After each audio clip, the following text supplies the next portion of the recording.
मेरे एक परिचित सब छोड़ के जंगल चले गए। जंगल से मैं गुजरता था, किसी यात्रा पर था, तो मैंने जो मित्र मुझे अपनी गाड़ी से ले जा रहे थे उनसे कहा कि 5-7 मील का चक्कर होगा। लेकिन मेरे पुराने परिचित हैं, वो सब छोड़ छाड़ चुके हैं, धन पद प्रतिष्ठा, वो इस जंगल में हैं, उनसे मिलते चले। उन्हें मिलने में गया, उन्होंने सब छोड़ दिया था, लेकिन सब छोड़ के भी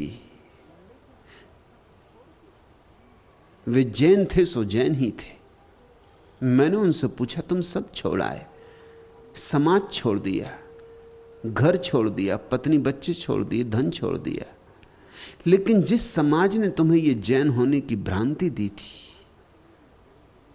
उस समाज को तो छोड़ आए, मगर भ्रांति को तुम लिए बैठे हो, अभी भी तुम जैन हो।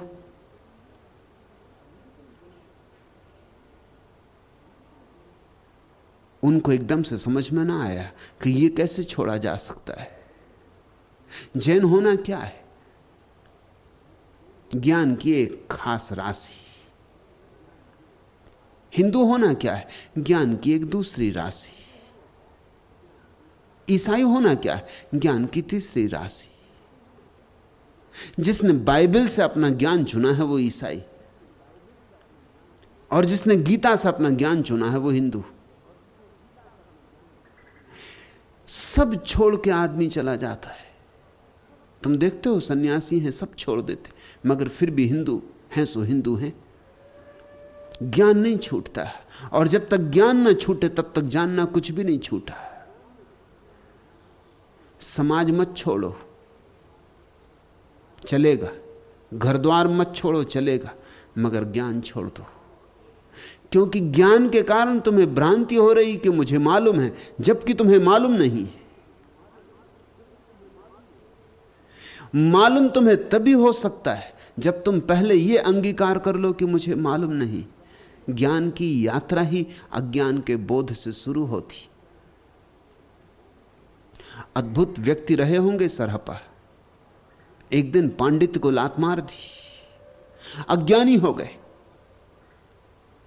सब छोड़ छाड़ दिया, शास्त्र, जानकारी, उपाधियां सब छोड़ दी, एक फक्कड़ फकीर हो गए, अज्ञानी की तरह घूमने लगे।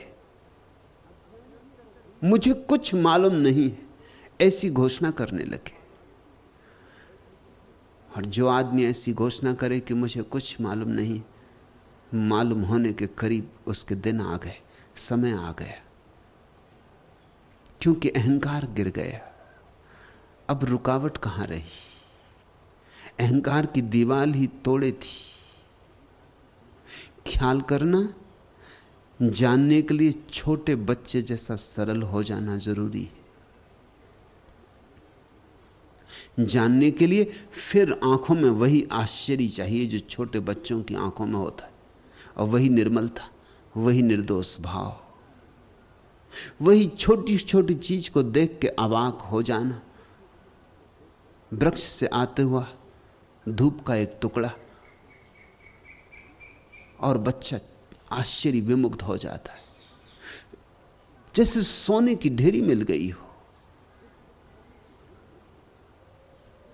कि हवाओं का गुजरना वृक्षों से, और वृक्षों का नाच, वृक्षों से टकरा के होता हुआ नाद, और छोटा बच्चा नाच उठता है, मग्न हो जाता है। फूल खिल जाएं, कि तितलियां उड़ने लगे, कि कोयल पुकार ले, और छोटे बच्चे का सारा प्राण रस विमुक्त हो जाता है। लेकिन तुम गुजर जाते हो ऐसे जैसे कुछ भी नहीं हो रहा। वृक्षों से छनती हुई धूप, उस धूप में छाया हुआ रहस्य तुम्हें आंदोलित नहीं करता। ना नाचते हुए वृक्ष तुम्हें प्रभावित करते, ना आकाश के तारे तुम्हें छूते। तुम अस्पर्शित गुजर जाते हो। तुमने चारों तरफ ज्ञान की इतनी राशियां इकट्ठी कर ली, इतनी परतें इकट्ठी कर ली कि तुम्हारी जानकारी के कारण तुम्हारा आश्चर्य का भाव मर गया है। और आश्चर्य के भाव से ही कोई परमात्मा को अनुभव कर सकता है। आश्चर्य विमुक्त जो है वही प्रार्थना में रत है। आश्चर्य प्रार्थना की शुरुआत है और तुम्हारा ज्ञान आश्चर्य को मार डालता है, आश्चर्य की गर्दन घोंट देता है। सरहपा को यह अनुभव हुआ होगा कि ये जो मैंने शास्त्रों से सीख लिया है मेरा नहीं, उधार है, बासा है, इसका कोई मूल्य नहीं। मैंने तो जाना नहीं, किसी और ने जाना। किसी और के जानने से क्या होगा? किसी और ने रोशनी देखी, इससे मैंने तो रोशनी नहीं देख ली। और किसी और ने भोजन किया तो मुझे पोषण न मिला। और कोई और चला तो मेरी मंजिल तो आई नहीं। मैं चलूं तो मेरी मंजिल आए, मैं देखूं तो मुझे दर्शन हो, और मैं जल पीऊं तो मेरी प्यास बुझे। एक दिन यह बात समझ में आ गई होगी। यह बहुत विरली घटना है। पंडित को यह बात समझ में नहीं आती, आए तो भी पंडित समझना नहीं चाहता, क्योंकि इसका मतलब हुआ कि वो इतने दिन तक, वर्षों तक जो पांडित्य इकट्ठा किया था उसे छोड़ना होगा। तो वो सारे वर्ष व्यर्थ गए, तो वे सारी चेष्टाएं, वे रात देर देर तक जाग कर शास्त्रों के साथ सिर फोड़ना, शब्दों का संग्रह, और उन शब्दों और शास्त्रों के कारण मिली प्रतिष्ठा, अहंकार पर चढ़ी हुई पुष्पमालाएं, वे सब व्यर्थ गईं। तो इतने दिन मूढ़ता में बीते। इतनी हिम्मत कम होती। जैसे जैसे व्यक्ति प्रसिद्ध होने लगता है वैसे वैसे मुश्किल होने लगती। मैंने सुना है एक कवि का सम्मान किया जा रहा था, उसका 60वां वर्ष मनाया जा रहा था। बड़ी फूलमालाएं चढ़ाई गई थी, बड़े प्रशस्ति में गीत पढ़े गए थे, लेकिन कवि था कि कुछ उदास बैठा था।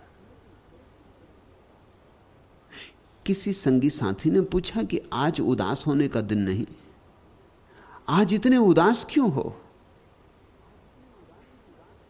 तो उस कवि ने कहा, सच बात यह है, ये सारा स्वागत समारोह, ये फूलमालाएं, ये प्रस्तुतियां मुझे याद दिला रही कि मैं कभी कवि होना ही नहीं चाहता था। मैंने कभी चाहा नहीं था कवि होना। ये तो मजबूरी में, पैसे कमाने के लिए मैंने कविताएं लिखनी शुरू की थी। मुझे इनमें कभी रस भी नहीं आया।